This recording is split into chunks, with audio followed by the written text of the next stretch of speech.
Bonjour et bienvenue sur la cuisine de Juza. La recette que nous allons voir aujourd'hui est une tourte très facile et vraiment savoureuse. Cette tourte est composée d'œufs, de viande hachée, pommes de terre et tout ça enfermé dans une pâte brisée.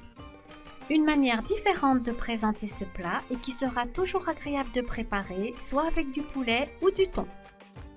Je vous mets en barre d'infos la liste de tous les ingrédients. On va démarrer par la cuisson des pommes de terre, dont une partie sera cuite dans l'eau et l'autre en friture. J'ai choisi ces deux modes de cuisson afin d'alléger la tourte. Viendra ensuite la cuisson de la viande hachée que l'on fera revenir dans un filet d'huile d'olive avec le sel, le poivre, le gingembre, le curcuma et le hasel hanout.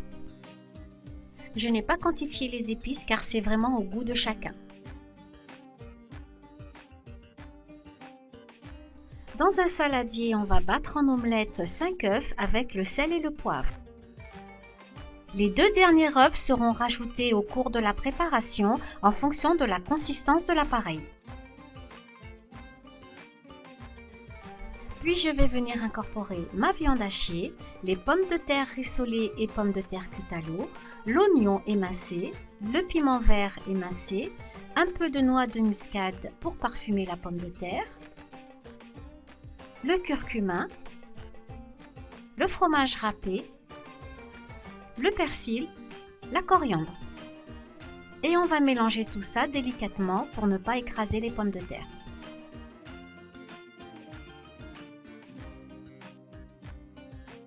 J'avais conservé par sécurité les 2 derniers œufs et je les ajoute finalement car mon appareil est assez épais. Sur les 3 pommes de terre, 2 sont passées en cuisson à l'eau.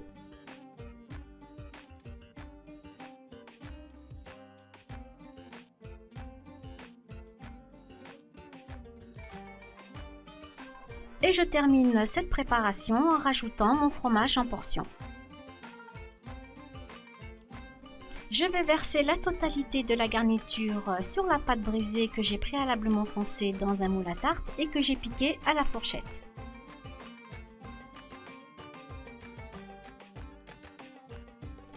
J'égalise bien et je viens couvrir avec ma deuxième pâte. Je fais coïncider les 2 bords de pâte et je soude bien.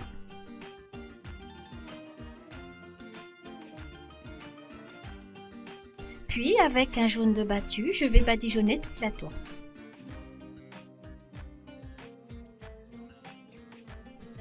Puis la piquer avec un cure-dent à divers endroits. Vous pourrez également la parsemer de graines de sésame ou graines de nigel. Il faudra ensuite l'enfourner dans un four préchauffé à 180 degrés pour 40 minutes de cuisson environ.